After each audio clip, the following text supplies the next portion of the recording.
9장이죠. 9장. 차별이 없느니라 라는 제목입니다.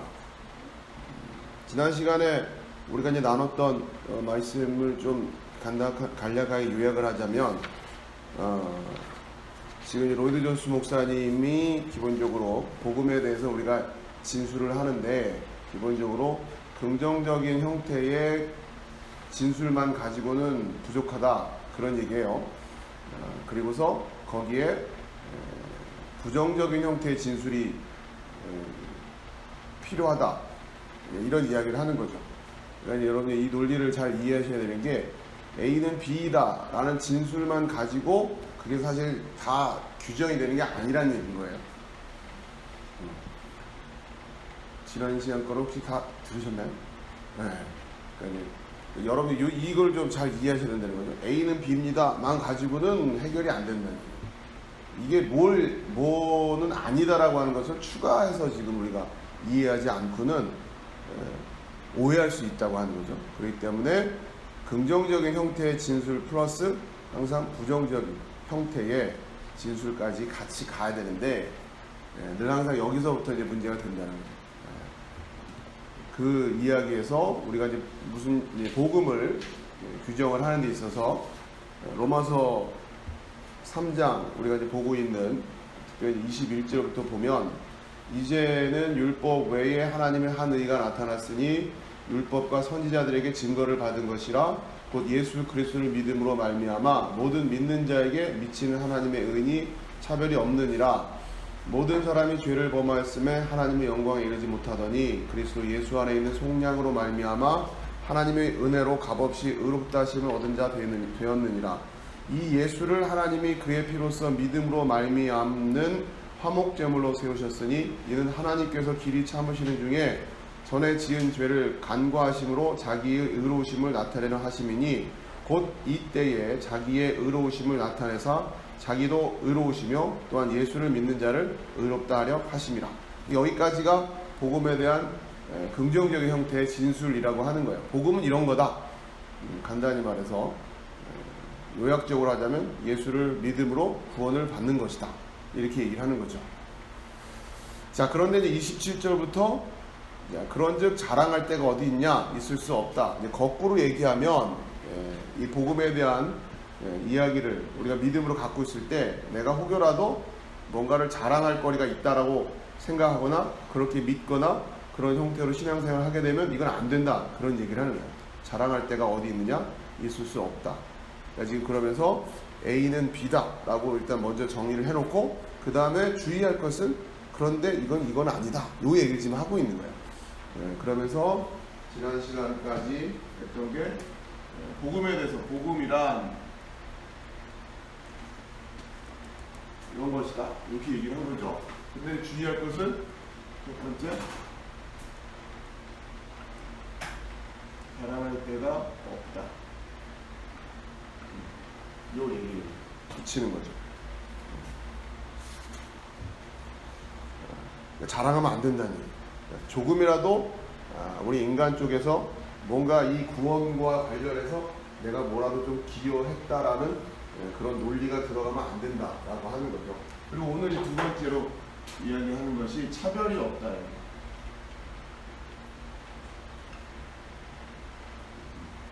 복음이란 이런 것인데 주의할 것은 차별이 없다라고 하는 거죠. 이걸 놓치면 안 된다라고 하는 거예요. 그 이야기들을 쭉 살펴보도록 하겠습니다. 먼저 그 교재에 나와 있는 로마서 3장 29절에서부터 31절까지 그 말씀을 같이 한번 읽어보겠습니다. 시작. 하나님은 홀로 유대인의 하나님 뿐이시뇨 또 이방인의 하나님은 아니시뇨 진실로 이방인의 하나님도 되시느니라. 할례자도 믿음으로 말미암아 무할례자도 믿음으로 말미암아 의롭다 하신 하나님은 한 분이시니라. 그런즉 우리가 믿음으로 말미암아 율법을 폐하느뇨 그럴 수 없느니라. 도리어 율법을 세우느니라. 자, 우리는 여기서 우리를 위한 화목제물로 세움받은 주 예수 그리스도의 피로 말미암은 구속 교리로부터 끌어낸 세 가지 연관된 추론 중 두 번째와 세 번째를 맞이하게 됩니다. 첫 번째는 지난 시간에 한 거고요. 동시에 우리는 사도가 자랑하고 있는 이 구원 방법 중 몇몇 특징들을 상기하게 됩니다. 첫 번째로 우리는 소위 모든 자랑이 축출되었으며 자랑할 수 있는 사람은 아무도 없다는 것을 숙고해 보았습니다. 자랑하는 자는 주 안에서 자랑하라. 자기의 공로, 출신, 성공, 이해력 등 그 모든 것을 알게 되었습니다. 자, 그렇기 때문에 이것은 어디까지 이 로이드 존스 목사님 얘기하냐면 내가 믿었다라고 하는 이 표현도 조심해야 된다고 하는 거죠. 그러면 안 믿은 사람과 나는 어떤 차이가 있는 거냐? 난 적어도 믿었다. 요것도 조심하라는 얘기예요, 지금. 그거조차도 우리의 공로라고 말할 수가 없다. 라고 그렇게 이야기를 하는 거죠. 그러니까 아무튼 구원에 있어서 뭐라도 조금이라도 내가 뭘 했다라고 할 수 있는 요소가 없다. 우리의 언어적인 표현상 어쩔 수 없이 한계가 있을 수밖에 없는데 그거를 사용할 때마다 조심해야 된다. 그런 얘기예요. 이런 얘기를 하는 건 아니기 때문에 그렇단 말이에요. 자, 두 번째 추론은 하나님의 구원 방법이 사람들 사이의 모든 차별을 폐하셨다는 것입니다. 자, 좀 나눠진 자료를 참고하시면, 자, 거기에 이제 보면 본격적인 논의에 앞서서 모든 유대인 또 모든 이방인이 구원받는가라고 하는 질문과 관련해서 162페이지에 제가 이제 발췌를 좀 했어요. 그렇게 말한 이들은 온 세상이 구원받을 것이라고 주장할지도 모릅니다. 그러나 바울이 말하는 것은 그것이 아닙니다. 그는 예수 그리스도 안에 있는 믿음을 가진 자라야 구원 얻는다는 것을 아주 명백히 했던 것입니다. 구원은 모든 예수를 믿는 자의 것입니다. 그가 유대인이든 이방인이든 할례를 받았건 아니 받았건 상관이 없습니다. 자, 그러니까 조심하라는 거죠. 유대인이든 이방인이든 구원받습니다 라는 말을 모두 유대인이든 이방인이든 모두 다 구원받습니다 이런 이야기를 모든 유대인이 모든 이방인이 구원받는다 이렇게 이해하면 곤란하다는 얘기예요. 그러면서 예수를 믿는 모든 자들이라는 거죠. 자, 계속 읽어 나갈게요. 자료입니다. 그러므로 한 사람, 바로 이 한 사람이란 말입니다. 의롭다함을 얻는 것은 율법의 행위에 있지 않고 믿음으로 되는 줄 우리가 인정하노라. 그러면서 이 차별이 없다라고 하는 표현을 유대인도 이방인도 차별 없이 다 구원받는다라는 데에 초점이 있는 것이 아니라 유대인도 이방인도 그 구원의 방법에는 차별이 없다라고 하는 거예요. 이제는 유대인도 이방인도 차별 없이 오직 믿음으로 구원을 받게 되는 거다. 이런 의미라고 하는 거예요. 자, 거기에 제가 로마서 3장 21절부터 31절까지를 발췌를 하는데 제가 읽으면서 설명을 드릴게요. 21절 이제는 율법 외에 하나님의 한 의가 나타났으니 율법과 선지자들에게 증거를 받은 것이라. 곧 예수 그리스도를 믿음으로 말미암아 모든 믿는 자에게 미치는 하나님의 의니 차별이 없느니라. 그러니까 하나님의 의가 차별 없이 다 미친다 이런 이야기가 아니라 누구에게나 다 이런 의미가 아니라 예수 그리스도를 믿음으로라는 방법, 이 방법은 이제 차별이 없다 이런 의미라는 거죠. 23절 모든 사람이 죄를 범하였음에 하나님의 영광에 이르지 못하더니 그리스도 예수 안에 있는 속량으로 말미암아 하나님의 은혜로 값없이 의롭다 하심을 얻은 자 되었느니라. 이 예수를 하나님이 그의 피로써 믿음으로 말미암는 화목제물로 세우셨으니 이는 하나님께서 길이 참으시는 중에 전에 지은 죄를 간과하심으로 자기의 의로우심을 나타내려 하심이니 곧 이때에 하나님의 의로우심을 나타내사 자기도 의로우시며 또한 예수를 믿는 자를 의롭다 하려 하심이라. 자, 이것도 좀 설명을 드렸죠. 예수를 믿는 자를 의롭다 하려 하심이라 라는 부분을 좀 정확하게 번역하면 하나님도 의로우시고 예수를 믿는 자를 의롭다고 하시는 분이심을 알려주려고 하는 거였다. 이런 내용이었다고 하는 거예요. 그러니까 예수를 믿는 자가 의롭다의 이런 이야기가 있는 것이 아니라 하나님은 어떤 분이신가를 가르쳐 주시려고 십자가를 화목제물로 세웠다. 그 얘기를 하는 거예요. 그랬을 때 하나님도 의로우신 분이고 십자가를 통해서 또 예수를 믿는 자를 의롭다고 하시는 분이시다라고 하는 것을 나타내려고 하신 것이다 라고 하는 표현이라는 거예요. 표현 조금 그 뉘앙스가 좀 다른 것을 좀 잘 이해하시기 바랍니다. 27절에 그런즉 자랑할 때가 어디냐 있을 수가 없느니라. 무슨 법으로냐 행위로냐 아니라 오직 믿음의 법으로니라. 그러므로 사람이 의롭다 하심을 얻는 것은 율법의 행위에 있지 않고 믿음으로 되는 줄 우리가 인정하노라. 하나님은 다만 유대인의 하나님이시냐 또한 이방인의 하나님은 아니시냐 진실로 이방인의 하나님도 되시느니라. 그러니까 오늘 이제 우리가 계속 살펴볼 내용이죠. 과로는 제가 이제 부인해 설명한 거예요. 그러므로 유대인도 다 구원받고 이방인도 다 구원받는다는 것이 아니라 이들에게 모두 구원의 방식은 차별 없이 동일하다. 그런 의미랍니다. 그러면서 30절에 할례자도 믿음으로 말미암아 또한 무할례자도 믿음으로 말미암아 의롭다 하실 하나님은 한 분이시니라. 그러니까 다른 구원의 방법을 인정하는 것은 결국 한 분 하나님을 부정하는 것과 같다라는 그런 의미입니다. 그러니까 지금 여기서 믿음으로 할례자도 믿음으로 말미암아 또한 무할례자도 믿음으로 말미암아 의롭다 하실 하나님이라는 표현이 26절에 예수를 믿는 자를 의롭다 하시는 하나님이라는 그 표현하고 지금 같이 연결이 되는 거예요. 그렇죠? 똑같은 얘기를 하고 있는 거예요. 그러니까 26절에 예수를 믿는 자를 의롭다 하시는 하나님, 그분을 조금 풀어서 할례자 그런데 거기에는 차별이 없다는 거죠. 그 믿음이 그 길은 차별이 없다는 거예요. 할례자에게도 믿음이고 무할례자에게도 동일한 믿음이고 그건 차별이 없다는 거예요. 왜? 한 분 하나님이기 때문이다. 그런 하나님은 한 분이시다. 그런 의미입니다. 자, 31절 그런즉 우리가 믿음으로 말미암아 율법을 파기하느냐? 그럴 수 없느니라. 도리어 율법을 굳게 세우느니라. 이건 이제 다음 시간에 우리가 나눌 내용이죠. 복음에 대해서 이해를 하고 났을 때 이런 부분을 조심해야 된다는 거죠. 자랑할 데가 없어야 되고 차별이 없어야 되는. 결국 이 차별이 없다라고 하는 것은 구원의 방법에 있어서 유일성을 의미하는 겁니다. 유일성. 오직 예수. 흔히 우리가 쉽게 말하는 오직 예수. 이런 말을 하잖아요. 예수 그리스도 외에는 없다. 그 얘기를 차별이 없다라는 표현입니다. 그 다음에 이제 다음 시간에는 율법을 세운다. 우리가 복음을 듣고 나서 율법을 폐기해버려도 되겠구나 라고 가버리면 안 된다고 하는 거죠. 율법을 세운다. 지금 이거는 아닙니다. 그러나 이건 아닙니다. 이건 아닙니다. 이런 식으로 얘기를 하고 있는 요 형식들. 요걸 이제 부정적인 형식이라고 하는 거예요. 요거를 덧붙인 이유가 뭐냐라고 하는 지난 시간에 우리가 자세히 살펴봤던 거고요. 자, 이 페이지에 163페이지라고 되어 있는 여러분 이 내용을 좀 이렇게 그 앞에 제가 로마서 쭉 설명드린 내용을 조금 자꾸 반복을 하셔야 될 거예요.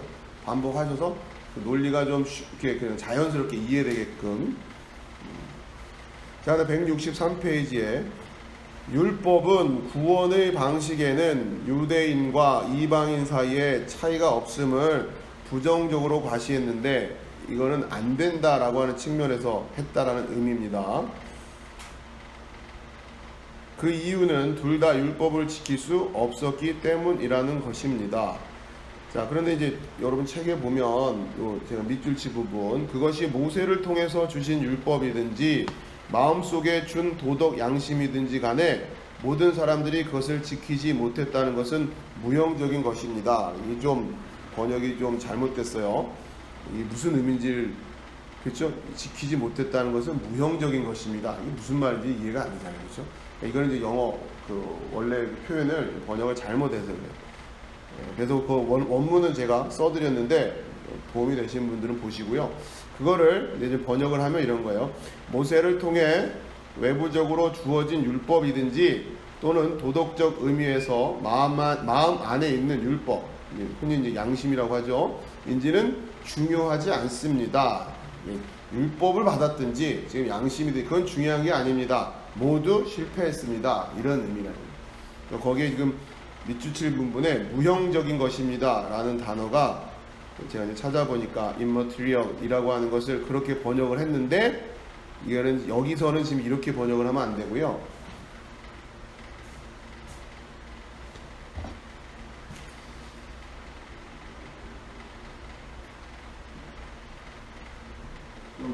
도치어 설명을 드리면 이 단어가 어떤 단어를 수식하는 상황에서 쓸 때는 물질적이지 않은, 실제하지 않는 뭐 그런 의미고, 이것을 서술적으로 쓸 때는 별로 중요하지 않은 그런 의미로 해석을 해야 돼요. 근데 지금 이거를 비물질적인 이런 차원으로 지금 해석을 해버려가지고 문맥이 좀 이해는. 그래서 무형적인 것입니다 이렇게 했는데 그런 의미가 아닙니다. 그러니까 조금 더 보면은 예를 들어 이런 문장이 있다. Cost is immaterial. 가격은 중요하지 않습니다. 이런 의미가 돼요. 가격은 큰 문제가 아닙니다. 가격은 어찌됐든 뭐 이런 얘기잖아요. 그렇게 해석을 해야 됩니다. 율법을, 모세를 통해서 율법을 받은 자이든 아니면 양심이든 그건 중요한 게 아니다. 다 실패했습니다. 이런 말이란 말이에요. 근데 이든 아니든 무형적입니다. 이게 무슨 말이지? 아무튼 번역이 아쉬운 부분들이 좀 있습니다. 자, 계속. 자, 그러나, 그러니까 이제 그 율법이라는 측면은 물론 그걸 양심이라고 이야기하는 뭐 중요한 게 아니란 얘기예요. 율법으로 얘기하든 양심으로 이야기하든 어쨌든 다 실패했습니다. 이런 이야기죠. 자, 그러나 이제는 주 예수 그리스도의 십자가에 의해 그것은 더욱 더 분명하게 보여졌다고 바울은 말합니다. 여기서 모든 구분과 차별이 완전히 폐하여진 것입니다. 영원히 사라진 것입니다. 그래서 이제 차별이 없느니라 그런 이야기죠. 그것이 구원의 유일한 방식이기 때문에 이런 모든 구별은 없어진 것입니다. 그것들은 관계가 없으며 그것들에 대해 더 이상 언급하는 것은 전혀 무익합니다. 그러니까 이제는 그 로마서 3장 21절 이하 쭉 이야기하고 있는 그 예수 그리스도를 통한 믿음, 그거 말고는 이제 다른 건 다 의미가 없다고 해요. 왜요? 차별이 없어졌기 때문에. 이제는 유대인이냐 뭐 이방인이냐 뭐 이런 얘기는 의미가 없어졌다는 거예요. 그런 의미입니다. 자, 그러면서 이제 여기 163페이지에 그 밑에서 두 번째 단락에 이렇게 나오죠. 바울은 에베소서 2장에서 이것을 더 분명히 하고 상세하게 말하고 있습니다. 중간에 막힌 담을 허시고, 자, 이런 표현이 있어요. 그 부분을 제가 또 자료에 발췌를 했어요. 여러분 그걸 보시면서 따라오시면 돼요. 13절에요. 이제는 전에 멀리 있던 너희가, 이방인을 말하는 거예요. 그리스도 예수 안에서 그리스도의 피로 가까워졌느니라. 그는 우리의 화평이신지라. 둘로, 여기서 둘이라고 하는 것은 유대인과 이방인을 말하는 거예요. 둘로 하나를 만드사 원수된 것, 곧 중간에 막힌 담. 이 중간에 막힌 담이라고 하는 것은 유대인과 이방인을 구별하던 담이라는 거죠. 을 자기 육체로 허시고, 그러니까 이제 구별이 없어졌다는 거죠. 유대인이냐 이방인이냐 이거는 이제 구별이 의미가 없다. 차별이 없다는 얘기예요.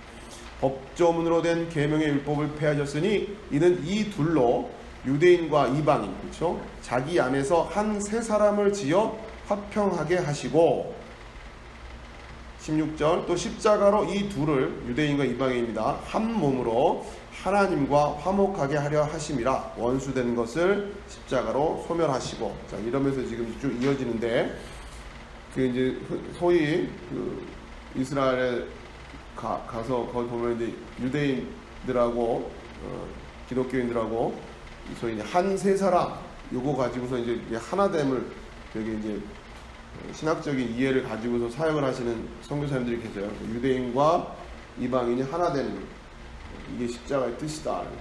근데 이제 문제는 그러면서 자꾸 이제 기독교가 유대주의적인 색채를 자꾸 띠게 되고 그들의 풍습을 같이 지켜야 된다. 그런 식으로 지금 하나됨을 이해하고 있단 말이에요. 지금 아무튼 이스라엘 가서 보면은 참 다양한 생각들을 가지고 계신 분들이 많아서 이걸 좀 오해하고 있는 거란 말이에요. 그러니까 지금 바울의 생각은 지금 완전히 거꾸로 지금 가고 있는 거예요. 그러니까 우리가 한 번은 제가 이쪽 교회에서 이제 이쪽 관련된 그 유대인하고 같이 하나됨을 이뤄야 된다라고 하는 그러면서 사역을 하시는 기독교 선교사님인데, 그분의 인터뷰하는 걸 봤는데 그런 이야기를 하시는 거예요. 그러니까 우리가 유대인하고 우리하고 하나가 돼야 되는데 그래도 우리가 좀 넓은 마음으로 쉽게 말해 논리가 그래 넓은 마음으로 그들의 풍습도 좀 따라하고 그들처럼 이렇게 그런 식으로 해서 하나가 돼야 되지 않겠냐? 자기는 그렇게 생각한다 이러는 거예요. 지금 이게 무슨 신학인지 모르겠어요. 자, 근데 아무튼 재밌는 거는 그분들이 신학 중에는 한 세 사람이라는 말씀들을 많이 하세요.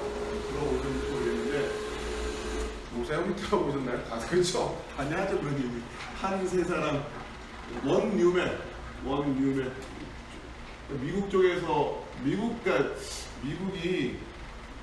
쪽에 아무튼 굉장히 스펙트럼이 다양하다 보니까 좀 어수선한 분위기도 많고 그쪽에서는 주로 이런 용어를 많이 써요. 원 뉴맨. 유대인하고 우리가 하나 돼야 된다. 아무튼 그런 취지에서 유대인 알리아들을 돕는 사역들 막 열심히 하시는 분들도 계시고 유대인들이 막 돌아와야 되는데 우리가 도와줘야 되는 생각하고 계시고 그렇게 하십니다. 자, 네? 네, 시끄러워요? 아, 그래? 그러면 근데 밑에가 덜컥덜컥거릴 텐데 에어컨 소리가 아니고 조용해졌어요? 한결 나요? 안 더우세요? 근데 끄면 덥지 않아요? 괜찮아요? 그 자리가 추운 자리 아니에요? 권사님 안 더우세요? 괜찮아요? 예, 일단 좀 더워지시면 말씀하세요. 틀어드릴 테니까. 예. 여름에는 시원한 게 최고예요. 시끄러운 것보다도. 그죠? 시끄러운 건 참아도 더운 건 못 참잖아. 좀 약간 시끄러운 게 낫지. 아무튼 아멘이시죠? 자, 지금 저는 여기 선풍기를 틀고 있어서 잘 몰라요. 그러니까 여러분 좀 덥다 싶으면은 말씀을 하세요. 너무 참고 계시지 말고. 자, 아무튼 그 얘기예요. 근데 지금 이 본문에서 이 용어를 많이 차용해서 인용을 하시죠. 그러니까 유대인과 이방인이 예수 그리스도 안에서 한 세 사람을 지어야 된다는 거예요. 자, 이제 근데 이런 것들을 우리가 신학적으로 잘 이해를 못하면 엉뚱한 실천적인 방법들을 자꾸 논하게 된단 말이에요. 문제는 한 사람이 되자고 하는 건 취지가 좋은데 그렇다고서 그 사람들처럼 막 우리 예배 형식도 막 그렇게 바꾸고 그런다고 해서 될 일이 아닌 거잖아요. 아무튼 그래도 다들 확신을 갖고 하시기 때문에 어떻게 얘기가 안 됩니다. 그죠? 다들 뭐 믿음으로 하시는 거기 때문에 그럼 어떻게 자, 계속 3페이지 읽어드릴게요. 164페이지라고 되어 있는 것. 할례자도 믿음으로 또는 무할례자도 믿음으로 말미암아 의롭다 하실 하나님은 한 분이시다라는 거. 하나님은 한 분이시다라고 하는 것을 단순히 물리적으로 한 분이다 이런 차원뿐만 아니라 그런 의미로만 생각하지 마시고 지금 할례자에게는 이런 식으로 무할례자에게 이런 식으로 그럼 하나님은 한 분이라고 말할 수 있겠냐. 그건 하나님을 한 분이라고 우리가 이해하고 있는 것을 곤란하다. 그러면서 예수 그리스도 외에는 다른 길을 주시지 않았다라고 하는 그거 그 부분에 있어서 이제는 차별이 없어졌다. 이런 이야기를 하라는 거죠. 자, 그 다음에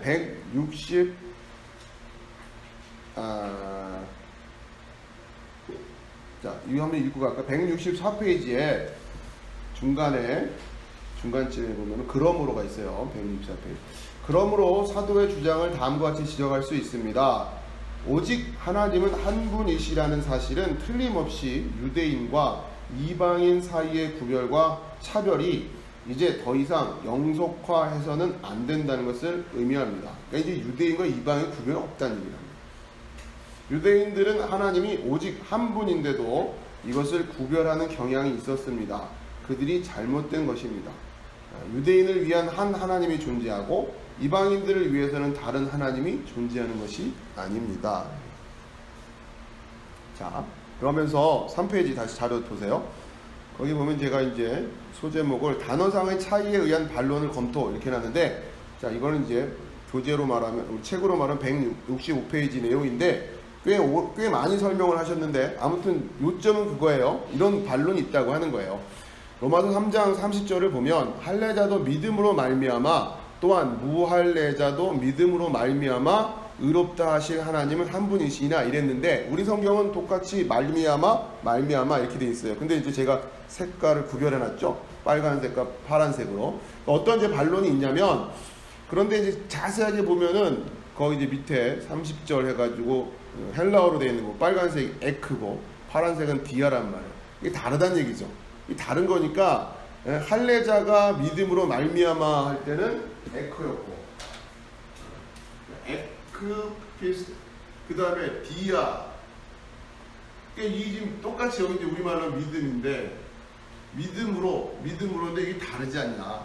그러니까 할례자한테 믿음과 이거 좀 다르다고 하면 이렇게까지 보는 분들이 있다라고 하는 거. 거기에 대한 반론이에요. 그건 지나치다. 이거는 사도 바울이 동일한 표현을 반복할 때 좀 문학적인 다양성을 위해서 같은 의미의 단어들을 다른 걸로 이렇게 바꿔서 쓰는 그런 경향이 있는데 이것도 그렇게 봐야지. 이걸 구별해 가지고 저기 할례자는 에크로, 무할례자는 이방인들은 디아로 이렇게 가는 건 너무 억지다. 그런 얘기예요. 그 얘기를 좀 길게 설명을 하셨어요. 자, 그래서 167페이지 3페이지, 그러니까 자료 3페이지를 보세요. 167페이지. 바울 사도가 다시 강조하고 있는 중대한 핵심 원리를 요약한다면 구원의 길은 오직 하나뿐이며 그 한 길은 구원받는 모든 사람에게 해당된다고 하는 것입니다. 거기에는 다른 길이 없으며 이 길 밖에는 달리 선택할 여지가 없습니다. 우리는 바울 사도가 복음 전도의 초기에 이 점을 기정화시키는 것이 얼마나 귀중한 일이었는가를 확실히 알 수 있습니다. 그러니까 결국 유일성에 대한 이야기라는 거예요. 차별이 없다라고 하는 이 의미가 그런 거예요.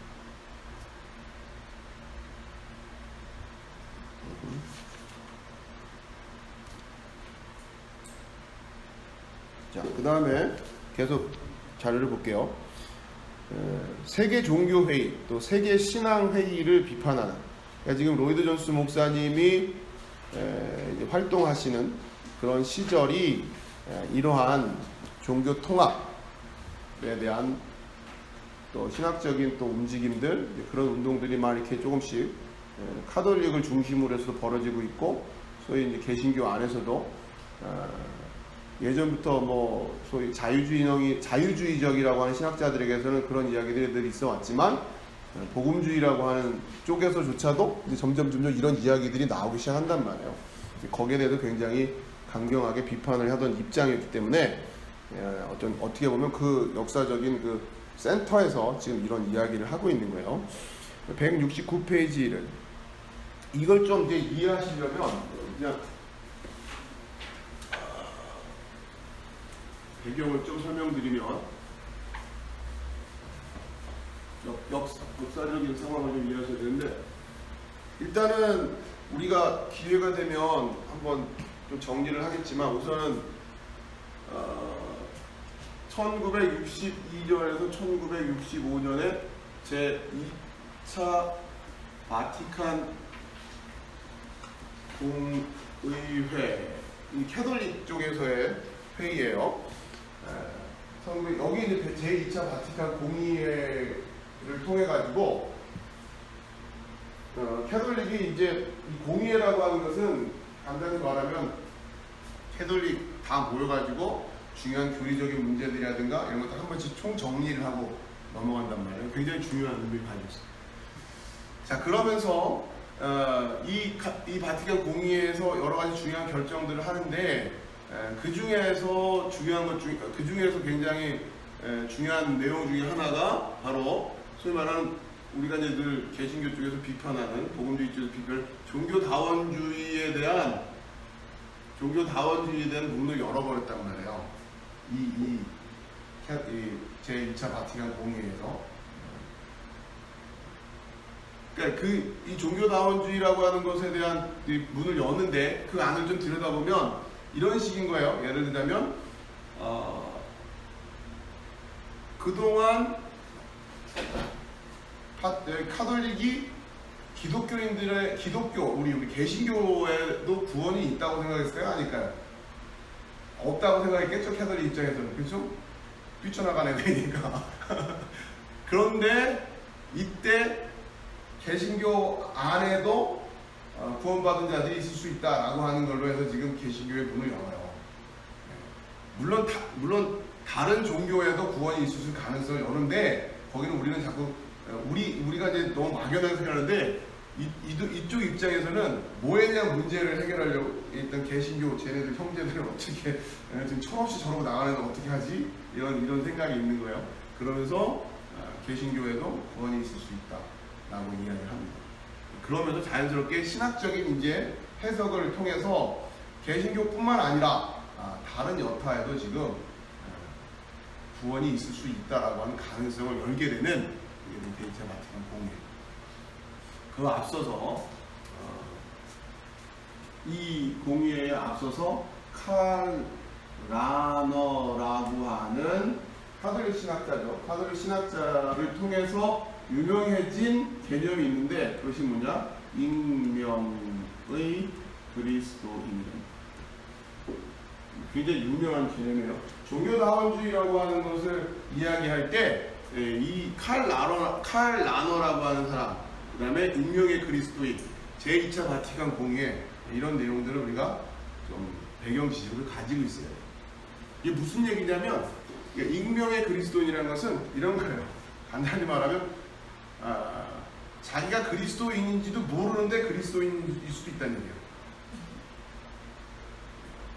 이해되세요? 무슨 말씀인지? 네, 그게 지금 자연스럽게 바티칸 공예의 왜냐 이런 거예요. 우리는 죄인인데 우리 죄인의 본성을 변화시키는 이게 지금 카톨릭의 기본적인 구원론이에요. 우리의 죄인의 본성을 변화시킬 수 있는 것이 하나님의 은총이란 말이에요. 은총을 통해서 죄인은 변화받고 선한 삶을 살아요. 그렇죠? 이게 이제 간단하게 그들의 생각이라는 신학이에요. 그런데 이런 거예요. 그러면 불교인한테는 하나님의 은총이 작용을 안 할까? 이런 질문을 던지는 거죠. 칼 라너 입장에서는 아니다. 하나님은 이들에게도 은총을 입히신다. 그러면 더 간단히 말해서 이 죄인이 이 은총이 하나님으로부터 온 건지 안 온 건지 의식하지 못할지라도 하나님은 은총을 베풀고 계시고 그 결과 선한 삶을 살게 된다면 이 사람도 구원받은 자라고 할 수 있는 건 아니냐, 크리스찬이라고 할 수 있는 건 아니냐, 이런 논리예요 지금. 그래서 이들에게도 반드시 이게 물론 이 은총은 얘네들이 생각하는 것처럼 뭐 부처님한테 이런 건 아니에요. 그런 건 없어. 물론 칼 라너도 하나님밖에 없다 이런 얘기를 해요. 다른 종교를 인정하려고 하는 그런 얘기는 아니에요. 근데 이제 묘하죠. 이렇게 잘 들어보면 얘도 하나님한테 은총을 받고 있는 거고 근데 본인은 몰라. 그런데 그 은총 덕분에 하나님인지도 모름에도 불구하고 이 사람은 은총으로 말미암아 선한 그러니까 그리스도인답게 살아갈 수 있게 된다.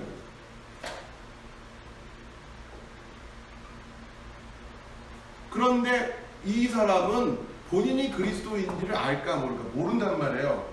이런 그리스도인을 뭐라고 부르자? 익명의 그리스도인 이렇게 부르자고. 그럼 이 사람 구원 받았다 못 받았다? 구원 받았다 이렇게 해석해야 되는 거예요. 그러니 개신교 형제들한테도 그런 일은 있을 수 있다 이런 거죠. 그렇죠? 하나님의 은총을 받았고. 네. 자, 그러니까 우리가 신학적인 규정을 정확히 이해하지 않으면 이런 논리를 지금 우리가 과연 구원받았다고 하는 것을 어떻게 이해할 것이냐 라고 하는 부분에서 여기는 철저히 뭐에 지금 초점이 맞추고 이걸 얘기했죠. 그리스도인다운 삶을 살아간다는 결국 이 선한 삶을 규정하는 대표적인 용어가 뭐겠어요? 어떤 뭐 가득한 삶? 사랑 가득한 삶.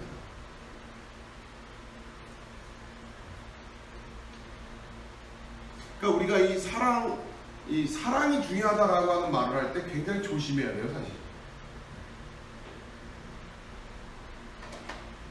자, 이제 그렇게 되고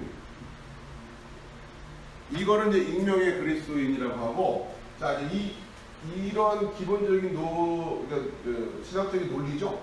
이 논리를 가지고서 근데 이렇게 되면은 결국 종교 다원주까지 수용하게 되는 결과되면 아니야. 이렇게 굉장히 예민하게 비판할 때는 그렇게 비판을 하는 거고, 가뜩이나 지금 캐톨릭에 대해서 개신교는 지금 신학에 문제가 있다 그렇게 하고 있는데, 이런 얘기까지 하고 바티칸 공의에서 이걸 공식으로 채택을 한단 말이에요. 그러니까 문제다 이렇게 얘기하고 있는 거고, 근데 또 이제 이 익명의 그리스도인이란 논리 안에는 종교 다원주의를 이야기하고 있지 않는단 말이에요. 그렇죠? 그러니까 우린 그런 얘기한 건 아니야 또 막 이래요. 근데 결국 그 얘기가 그렇게 가는 거 아니야 이렇게 되는 거고. 여러분 생각은 어떠세요? 위험하죠 이건 지금. 그러니까 지금 그랬을 때 오늘 주제와 관련해서 오직 그러니까 차별이 없는이라 할 때 지금 이런 식으로 해가지고 지금 되겠냐? 아니. 그러면서 우리하고는 직접적으로 지금 오늘날 우리가 이런 주제와 관련해서 연결되고 있는 게 뭐 WCC. 그러면은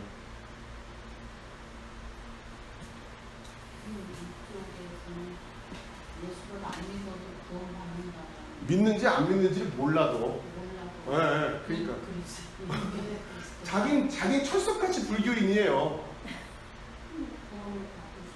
아니, 그러니까 지금 그거를 지금 칼라너 이 사람이 이렇게 한 거고, 그러니까 지금 우리가 생각해도 뭐 이런 게 다, 근데 지금 이게 지금 이런 데서 다 모여가지고, 그러니까 이 신학의 기본적인 논리는 이렇단 말이에요. 근데 여기서 그걸 인정하는 거예요, 지금. 이해하시겠죠, 우선? 네. 많이 위험하죠, 당연히. 우린 용납할 수가 없어, 지금. 그러니까 그 논리에서 그러니까 캐톨릭은 그 논리를 가지고 개신교를 품어요. 형제 사랑하자고, 그쵸? 예. 결국 사랑이, 그래서 중요한 거는 사랑 아니냐. 개신교도 사랑해줘야 되냐. 그러니까 이 선한 삶을 살아간다고 하는 소위 율법주의적이고 도덕적이고 윤리적인 이런 관점에서 구원을 이해한다고 하는 게 굉장히 위험한 게 이런 부분에 갔을 때, 근데 지금 우리가 교회 안에서 늘 이런 이야기에 대해서 얘기했지만은 일반적인 사람들 생각하면 그렇지, 다 그냥 착하게 살면 다 종교인으로서 누구도 불교인이든 기독교인이든 결국 부처님 말씀대로 착하게 살고 예수님 하나님 말씀대로 착하게 사는 게 맞는 거지, 이렇게 생각들을 많이 한단 말이에요. 의외로 교회 안에서 그렇게 생각을.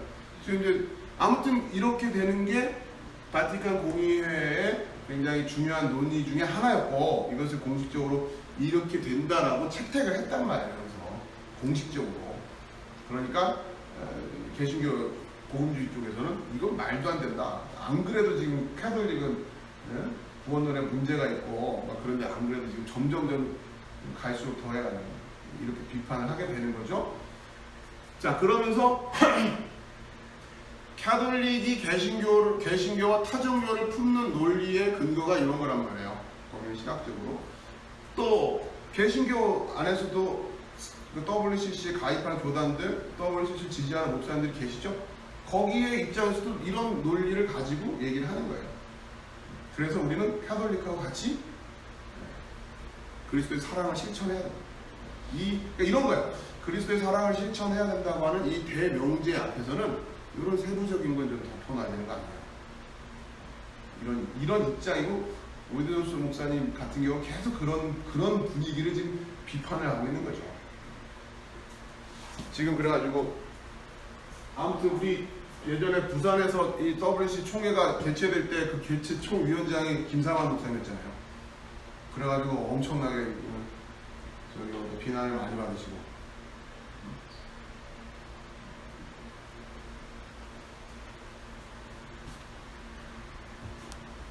그러고서는 한참 막 옹호를 하시다가 한참 지나가지고 또 협회장에서 탈퇴를 하셨어요. 근데 인터뷰를 하니까 내가 이런 건 줄 알았나 이러시요. 참 이게 깨어있는다라는 게 쉬운 일이 아닌 거예요. 이 역사예요. 이거 어쨌든 기사 찾아보면 다 나와 있고, 김상환 목사님이 WC 옹호하는 이야기로 설교도 막 하시고, WC 가입해야 남북통일 됩니다. 이런 설교도 하셨거든요. 그러니까 이 WC 안에는 북한 기독교도 들어와 있고 다 있고. 그러니까 이제 이 시대의 영적 리더로 선다고 하는 건 참 어려운 일. 저도 늘 항상 깨어 있어야 된다고 하는 이런 어떻게 보면 이제 강박이죠, 강박. 그 부분에 있어서만큼 지나침이 없다고 생각을 해요. 조심하지 않으면 이렇게 금방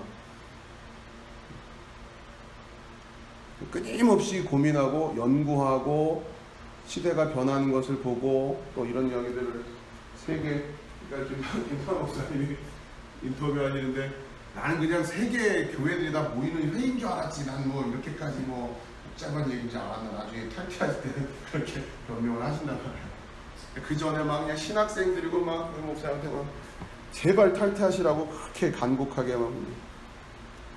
그래도 어쨌든 마지막에는 그렇게 됐는데 이 과정에서 아무튼 한국교회가 많은 대형교회 목사님들이 WCG하고 관련해가지고 그러니까 뭡니까 옹호하는 입장에서 문제가 생겼죠. 그래서 뭐 조윤기 목사님도 그렇고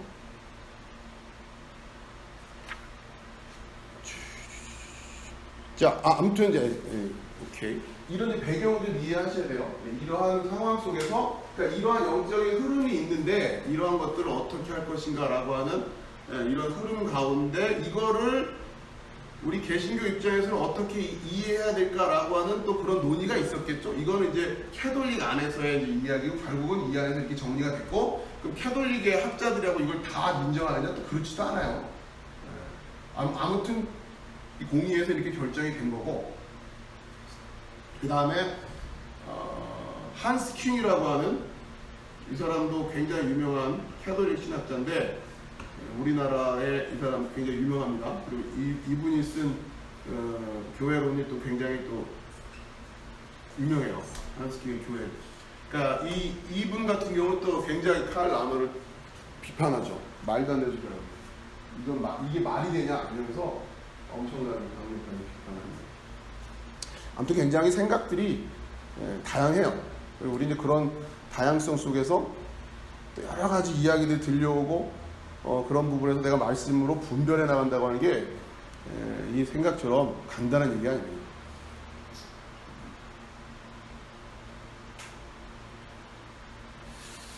자, 우선 자료 계속 보죠.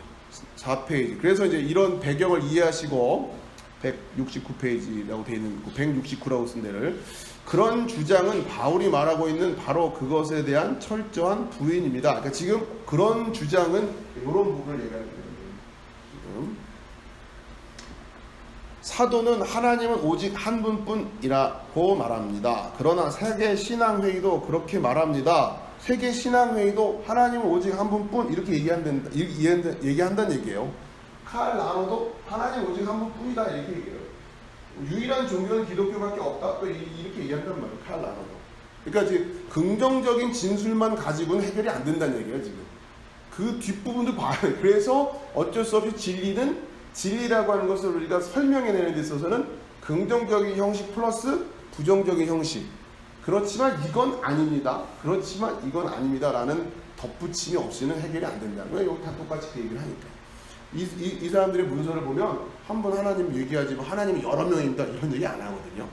그런데 그 한 번 하나님은 이런 분은 아닙니다. 이런 분은 아닙니다. 이 대목에 가서 이제 얘기가 달라지는 거고 로이드 목사님은 그거를 정확히 해야 된다고 얘기하는 거고 그런데 이런 통합을 주장하는 사람들은 속 시끄럽게 그런 얘기를 자꾸 해가지고 분열을 일으키냐 이런 얘기를 하는 거고 그렇게 된다. 그러니까 이제 예민하게 진리를 분별해내고 설명해내는데 관심이 없으면 내가 그런 건 줄 알았나 이런 어처구니없는 얘기를 하게 되면 이건 말이 되냔 말이에요. 거기서 아멘하고 했던 사람들은 어떻게 되는 거예요? 그 책임은 어떻게 해요? 그러면 그분들 다 일일이 찾아다니면서 그 사실 아니었어 이게 설명이 되겠어요? 수만 명의 영적 상태를 책임지고 있는 지도자가 할 얘기는 아니죠. 내가 알았나? 그렇게 많은 사람들이 예전부터 이 얘기를 해왔고 신학자들이 논의를 했고 문제 제기를 했고 그거 하면 안 됩니다라고 반론을 하고 그런 문제가 막 복잡해지고 하니까 자 다시 그러면 차이가 어디에 있는가? 세계신앙회의는 거기에서 출발하고 그것으로 멈추고 맙니다. 하나님 오직 한 분뿐입니다. 이거 인정하면 다 다 해줘 이렇게 가자는 거야 지금. 이건 뭐 북한 교회도 이 얘기는 할 거예요. 그러나 바울은 더 계속하여 하나님은 한 분뿐이므로 구원 문제에 있어서 사람들을 취급하는 방법도 오직 하나뿐이라고 말하는 것입니다. 이걸 덧붙여 말하는 거예요. 그렇죠? 구원의 문제에서 사람을 취급하는 방법은 여러 가지 방법이 아닙니다. 이런 말이 덧붙여져야 된다는 거죠. 하나님께 이르는 길이 많지 않습니다. 오직 한 길만이 있을 뿐입니다. 유대인이나 이방인이나 모두가 오직 한 길로 가야 합니다. 세계신앙회의가 말하는 한 하나님이 여러 사람들을 여러 방법으로 취급하신다고 하는 것이 틀린 이유가 하나님은 한 분이기 때문입니다. 이게 여러 사람들을 여러 방법으로 취급하신다. 이게 어떤 또 이야기가 있냐면 이게 이제 이 익명의 그리스도인하고 관련해가지고 또 유명한 표현이 있어요. 구원이라고 하는 데 있어서 구원에 여기 산 정상이 있어요. 여기 구원이라고 하면 이 정상으로 올라가는 길은 여러 개가 있다. 결국 가면 구원이다. 이런 식의 설명이라고. 불교도 가다 보면 구원. 종교다운 주어 이런 얘기예요. 모두 결국은 가보면 사실은 이건 하나는 하나. 이 중에 기독교가 있는 거고 이 방법도 있고 이 방법도 있고 이 방법도 있고 딱 같이 올라가면 나중에 결국 같다. 이런 식으로 또 논리를 저런 논리를 가져요. 그러나 성경은 로이드 존스 목사는 계속 그 얘기하는 거죠. 오직 한 길만 있다. 똑같은 얘기하는 것 같은데 들어보니까 차별이 있네 이렇게 나오면 안 됩니다. 이런 얘기하는 거죠. 차별이 없느니라로 가야 되는데 이 길 다 다릅니다. 다를 수 있습니다. 그러면 앞에 거 다 들었는데 같은 얘기 했다가도 여기 와서 다르네? 그러면 다 같은 얘기가 아니구나. 이렇게 알아야 된다는 거죠. 그게 로마서에서 바울이 이야기하고 있는 거다. 자, 계속 읽겠습니다. 유대인이나 이방인이나 모두가 오직 한 길로 가야 합니다. 세계신앙회의가 말하는 한 하나님이 여러 사람들을 여러 방법으로 취급하신다고 하는 것이 틀린 이유가 하나님은 한 분이기 때문입니다. 그래서 바울의 전체 주장이 그러한 것은 하나님이 한 분이며 오직 한 길만을 가지고 계시며 또 이미 한 길뿐이라고 선언하셨기 때문입니다. 하나님은 그리스도를 공공연하게 화목제물로 세우셨습니다. 그것이 하나님의 구원의 오직 유일한 길입니다. 이 성경의 명백한 말씀이잖아요. 자, 171페이지라고 되어 있는 데를 보세요. 어느 누구도 하나님께서 친히 약속하신 오직 이 한 길을 통하지 않고서 하나님을 안다 하거나 하나님과 화해한다는 것은 있을 수 없는 일입니다. 그게 이제 로마서 예수 그리스도의 피로 말미암은 화목제물, 그렇죠? 그렇게 세웠다. 그게. 하나님은 한 분이시오 또 하나님과 사람 사이의 중보도 한 분이시니 곧 사람이신 그리스도 예수라. 이거. 자, 그러면서 또 그리스도를 부인은 하지만 같은 하나님을 믿으니 그 사람과 교제한다고 하므로 사랑의 정신을 나타내는 채 하지만, 그래서 이게 지금 연합을 이야기하고 교회 간 평화, 종교 간 평화를 이야기하는 사람들이 주장하는 게 이거란 말이에요. 결국 사랑의 정신을 나타내는, 평화해야 된다. 하나님은 사랑이다, 평화다, 이런 얘기를 한단 말이에요. 그리스도를 부인을 하는 것보다 평화가 더 중요하다 생각하는 거예요. 사랑이 더 중요하다 생각하는 거예요. 그리스도를 부인할 지언정 평화를 이룰 수만 있다면, 이런 건 이 가장 큰 미혹인 거죠, 이게 지금. 그리고 그게 결국 하나님이 원하는 게 그거 아니겠어? 어쨌든 다 평화를 이루자고 하는 거 아니야? 사랑하자고 그러는 거지. 아이고 저렇게 막 자기 거 주장하면서 맨날 싸우고 뭐 맞네 틀리네, 그건 아니지. 불교하고 기독교하고 그럼 싸우는 게 좋은 건가? 서로 사이좋게 지내면 얼마나 좋아. 그게 부처님의 뜻이고 하나님의 뜻이겠지. 그게 구원받은 거 아니겠어? 이렇게 얘기한다는 거예요. 자, 그러면서 하나님의 은혜의 복음, 또 천국 복음이라는 이런 표현 171페이지인데요. 5페이지를 일단 넘겨놓으시고 천국 복음의 내용 이렇게 5페이지엔 제가 이제 그것만 해놨죠. 그 얘기는 171페이지 이거 책을 좀 보세요. 그것에 자 이렇게 이제 여러 가지를 나타내는 여러 개를 이야기하는 것 중에 지금 이제 하나를 지금 설명하는 거예요. 타 종교에 대한 이야기를 하는 게 아니라 이거는 특히 뭡니까? 우선 이거 읽고 말씀드릴게요. 170페이지 아래쪽 문단에 그러나 그것만이 아닙니다. 그들은 복음이 여러 개라고 가르칩니다. 즉 하나님의 은혜의 복음과 같은 것이 아닌 천국 복음이 있다는 것입니다. 좀 쭉 읽어드릴게요. 이 교훈은 커다란 인기를 확보했습니다. 그들은 주장합니다. 우리 주님은 초림 당시 세례 요한과 같이 천국 복음을 전파하셨다. 그러나 유대인들이 그것을 거절하자 하나님은 은혜의 복음, 현재 우리가 전파하는 주 예수 그리스도를 믿음으로 말미암아 유대인이나 이방인이나 구원받을 수 있다는 이 복음을 제시하셨다. 그것이 하나님의 은혜의 복음이다. 그것은 천국 복음과 다른 것이다. 일단 여기까지 설명드리면 먼저 예수님이 오셔서 선포하신 복음은 무슨 복음이라고요? 천국 복음, 그렇죠? 회개하라 천국이 가까이 왔다. 그렇게 하시는 그걸 이제 천국 복음이라고 하는 거고, 그것을 설명하면 예수님 처음 오셔서 하셨던 거를 이제 그거를 천국 복음이라고 얘기하고, 이거는 누구에게 먼저 선포되었던 거예요? 유대인들이죠. 예수님이 유대 땅에 오셨으니까 천국 복음. 자, 그런데 이 유대인들이 이 천국 복음을 거절을 했단 말이에요. 이걸 안 거절했어요. 그러자 이 천국 복음이 이제는 이 천국 복음은 그대로 있고 일단 거절. 자, 그러자 또 다른 복음이 지금 그게 뭐냐면 은혜의 복음, 하나님의 은혜의 복음.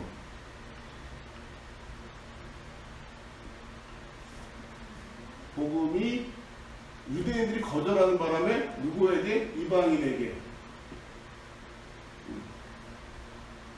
유대인이 거절한 덕분에 이방인들이 이런 복음을 듣게 됐다라고 하는 거예요.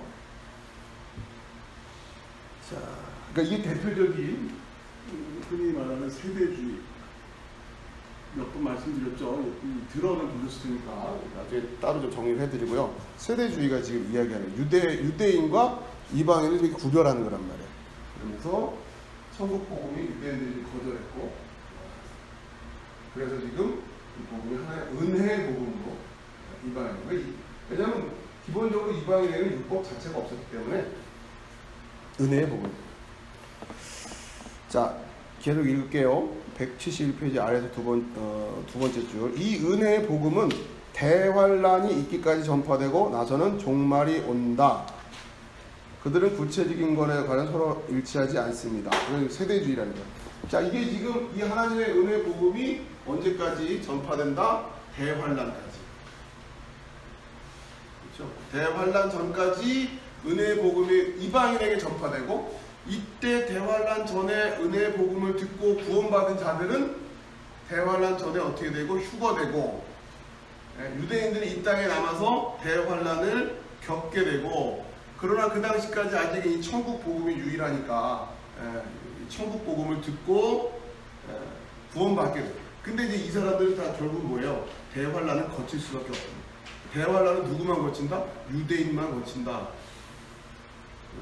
우리는 은혜의 복음을 들은 자들에게 대환란을 휴거가 된다. 이게 소위 말하는 세대주의의 전천전설이라고 하는 환란전, 전천전설 중에서 특별히 환란전 휴거설과 연결됩니다.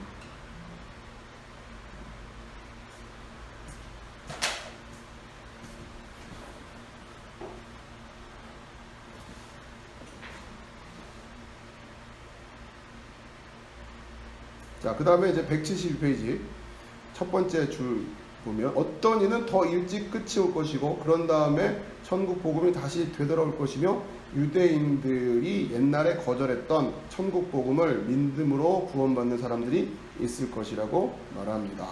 여러분은 그 교훈이 함축하는 모든 것을 아십니다. 그 교훈은 하나님의 은혜의 복음을 받지 않고도 천국 복음을 통해서 구원 얻을 사람들이 있을 것이란 뜻입니다. 결국 이 주장의 문제는 뭐냐면 이 천국 복음과 하나님의 은혜의 복음이 지금 차이가 있다는 거예요. 자, 그리고 이제 무슨 문제가 되니까 천국 복음 안에는 십자가가 있을까요, 없을까요? 이거 없게 되겠죠. 왜냐면 천국 복음을 거절해서 십자가를 하는 거니까. 그렇죠? 그렇기 때문에 여기에 십자가가 있을 수가 없단 말이에요. 그러니까 결국 이 천국 복음의 형식은 어떤 거냐면 결국 율법을 잘 지켜라. 이런 의미가 됩니다. 회개하라. 율법 잘 지켜라. 그러니까 지금 이 대환란 시대에 그렇게 하면서 그러니까 그 복음의 내용은 그렇게 되는 거예요. 이 시기에 율법 잘 지켜내면 그러면 물론 이 안에서도 서로 지금 일치하지 않고 막 얘기가 서로 다릅니다. 그 얘기도 지금 하고 계십니다. 자, 이 세대주의적인 해석을 로이드 존스 목사님이 그러니까 이건 맞지 않다라고 이야기하는 가장 기본적인 논리는 차별이 없는이라는 측면에서 봤을 때 문제가 있다. 그 얘기잖아요, 지금. 그렇죠? 차별이 없어야 되는데 이 방법 다르고 이 방법 다르다 하니까 이거는 바울이 얘기하는 것과 다르다. 이렇게 지금 얘기를 하시는 거예요. 그래서 세대주의도 인정할 수 없다. 또 종교다원주의도 왜 차별이 없다라고 하셨는데 좀 차별이 다 있는데 그건 인정할 수 없다. 이렇게 지금 얘기를 하시는 거죠. 5페이지 나눠둔 자료 천국 복음 171페이지 천국 복음의 문제점이 뭐냐? 그 교훈은 하나님의 은혜의 복음을 받지 않고도 천국 복음을 통해서 구원 얻을 사람들이 있을 것이라는 뜻입니다. 이들은 지금 그 천국 복음을 거절하고 있는 상태일 뿐이고 지금 차별이 없다라는 뭡니까? 그걸로 딱 생각해 보니까 지금 차별이 있잖아요. 그러면 안 된다 이런 얘기죠. 간단히 말해서 173페이지 성경적 진술들이 함축하는 바를 검토해 나가는 것의 중요성을 강조해야겠습니다. 그러니까 우리는 이걸 잘 안 한다는 거예요. 성경적 진술들이 함축하는 바를 자세하게 잘 안 한다는 거죠. 그러기 위해서는 항상 어디에 익숙해야 된다냐면 긍정적인 형태의 진술과 부정적인 형태의 진술을 같이 늘 항상 생각할 수 있어야 됩니다. 똑같이 하나님은 한 분입니다 라고 하는 이야기만 한다고 해서 그럼 우리는 다 믿는 사람이군요 이렇게 말할 수는 없다는 얘기죠. 자, 그러면서 세계신앙회의의 태도는 그런데 그러니까 이렇게 성경적 진술들이 함축하는 바를 검토해야 되는데 세계신앙회의적인 입장을 주장하는 사람들은 이런 마음을 갖고 있더라는 거예요. 우리의 조상들은 너무 율법주의적이고 그러니까 믿음에 대해서 타협하지 않는 태도와 율법주의를 혼동하는 거예요. 그러니까 완고한 사람을 율법주의적이다. 믿음을 지키려고 완고한 거랑 율법주의를 잘 구별 못하는 경우가 많아요. 믿음을 잘 지키려고 완고한 거하고 그렇죠? 그거를 구별하는 게 참 어렵죠. 너무 완고하며 너무 세련되지 못했습니다. 그러나 우리는 하나님 사랑에 관한 이 놀라운 발견을 했습니다. 근데 알고 보니까 하나님은 사랑이셨구나 라고 깨달았다는 거예요. 그래서 하나님은 형제간에 연합하고 화합하기를 원하신다 이렇게 생각하는 거고 하나님은 모든 이들을 구원하시기를 원하신다 또 이런 말씀도 있으니까 그러면서 이런 신학적인 바탕을 가지고서 연합을 해야 된다. 연합하려다 보니 따지면 안 되잖아요. 그럼 얘가 달라지니까. 그러니까 연합을 중시하는 사람들 입장에서는 그걸 할 수가 없죠. 자, 그러한 태도에 대한 로이드 존스 목사님의 비판은 뭐냐면 오늘 우리로 하여금 이같이 믿도록 하는 의견의 분위기와 풍토가 있습니다. 그렇게 출발하여 하나님의 말씀에 대해 긴장을 풀기 시작했습니다. 서로 사랑합시다. 이 말은 다 줘야 한단 말이에요. 그러나 진정한 사랑이 무엇일까요? 라는 얘기를 하기 시작하면 얘기가 달라지죠. 그럼부터 막 그럼 이제 그거는 얘기하지 말자.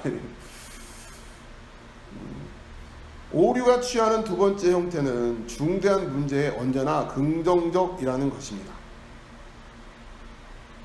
부정적이어서는 안 되죠. 그리고 그릇되고 잘못된 교훈을 비평해서는 안 돼요. 이런 식입니다.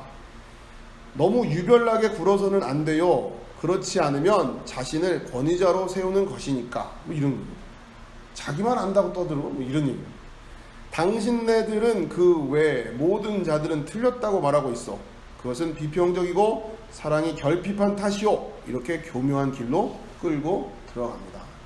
우리가 믿는 바가 무엇인지 정확히 이해하고 변증해내고 설명해내고 또 상대방이 말하는 게 뭔지를 정확히 알아듣고 그것이 지금 제대로 그 길을 가고 있는 게 맞는지를 확인하는, 이러면 힘들어요. 불편해한단 말이에요.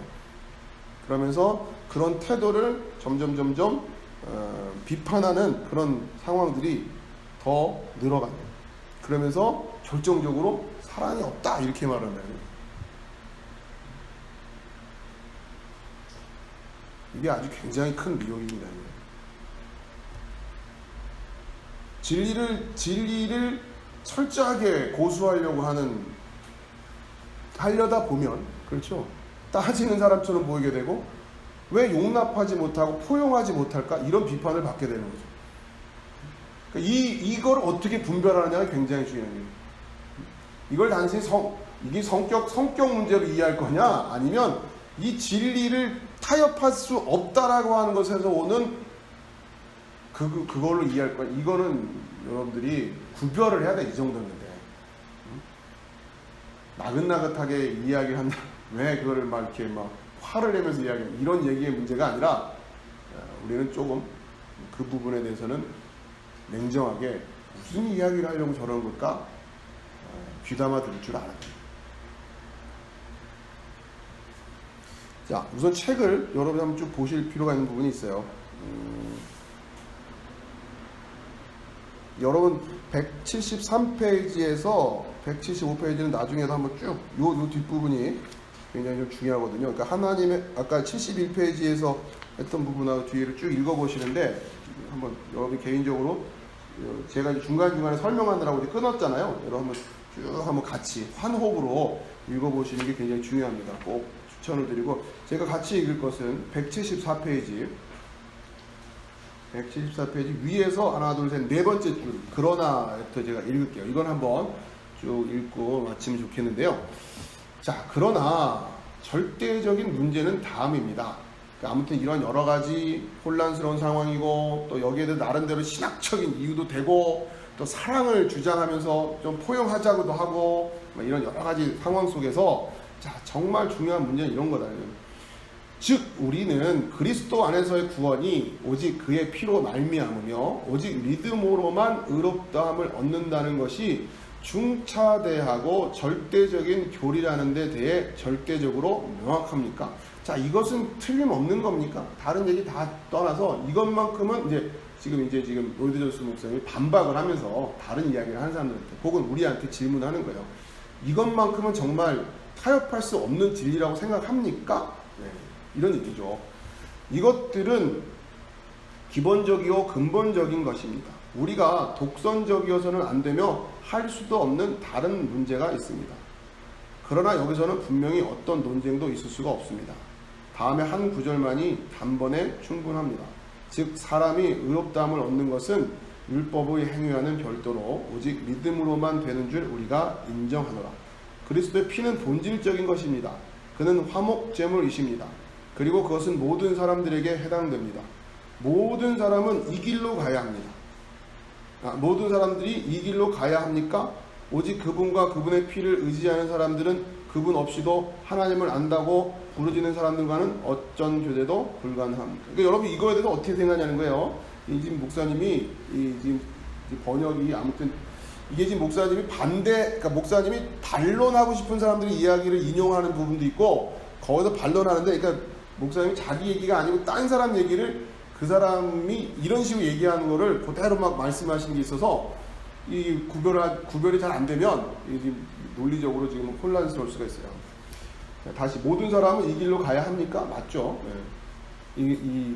오직 그분과 그분의 피를 의지하는 사람들은 그분 없이도 하나님을 안다고 부르짖는 사람들, 그러니까 오직 예수와 예수의 피를 의지하는 사람들이 예수 없이도 그럼에도 불구하고 하나님은 난 안다 라고 부르짖는 사람들과 어쩐 교제도 불가능합니다. 이게 가능하겠습니까? 이런 얘기를 하는 거죠. 이게 형제의 연합을 하고 말할 수 있겠습니까? 이걸 포용한다라는 게 말이 됩니까? 사랑으로 감싸 안는 게 많습니까? 이런 얘기예요. 우리가 판단할 것은 아닙니다. 그러나 진리를 천명하는 것은 우리의 임무입니다. 그러니까 우리는 판단할 수는 없죠. 그러나 최소한 진리를 올바로 천명, 드러나게 하는 것은 우리의 임무입니다. 내 자신은 그리스도의 피 없이도 하나님께 갈 수 있다고 말하는 사람과 함께 기도할 수조차 없습니다. 아무도 할 수 없으리라 믿습니다.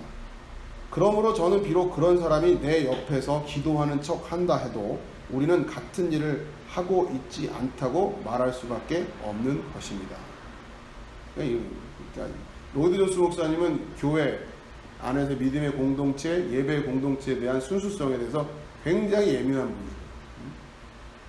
분이에요. 이렇게 다 그냥 막 어중이 떠중이 모여가지고 그냥 주여 한다고 이게 기도가 되는 겁니까? 이게 우리 같이 예배 드린다고 할 수 있습니까?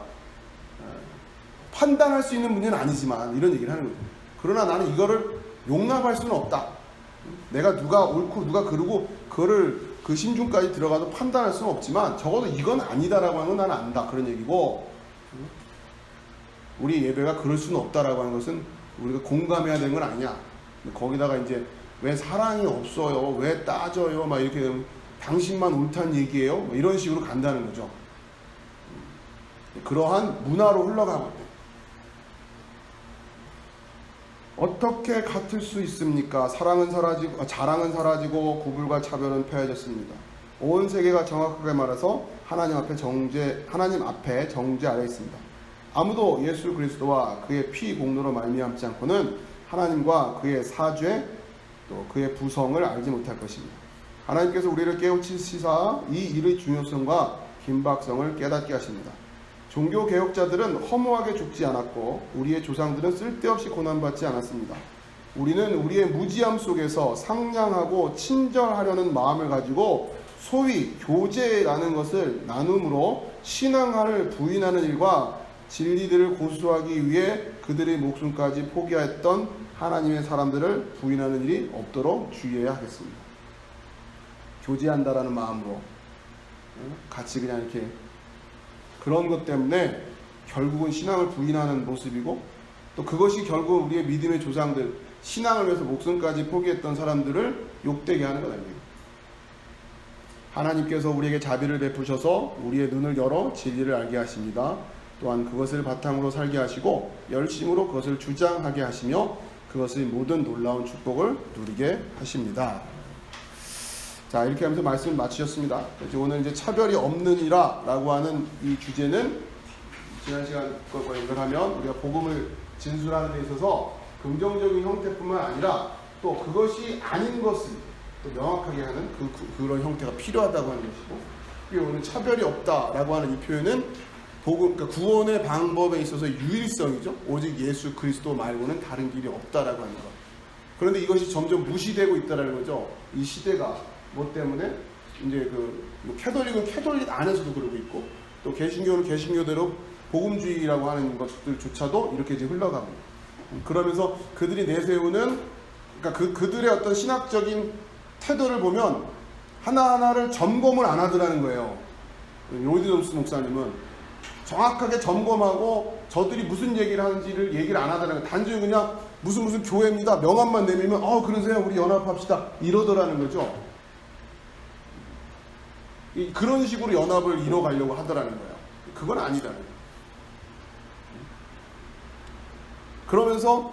그러면 정체를 밝히세요 라고 하기 시작하면 뭐라고 얘기해? 당신은 왜 이렇게 사랑이 없습니까? 이렇게 된다는 거죠. 왜 비판을 하려고 합니까? 당신만 옳습니까? 이런 얘기가 나옵니다. 점점 그렇게. 그러면서 우리가 정확히 알고 있어야 될 것들에서 긴장감을 풀어버리게 만듭니다. 그냥 간판만 딱 있으면, 명함만 교회면 그냥 다 같이 할 수 있다는 것이 되면서, 그것이 이제 흘러 떠내려고 하면서 어디까지 오는 거예요? 지금 오늘 익명의 그리스도인이라고 하는 것에 그런 이야기까지 하게 됩니다. 그런 상황이 되고요, 자연스럽게. 자, 이런 부분에 대한 외침이시다라고 여러분들이 좀 생각하시면 될 것 같아요. 자, 혹시 질문 있으시면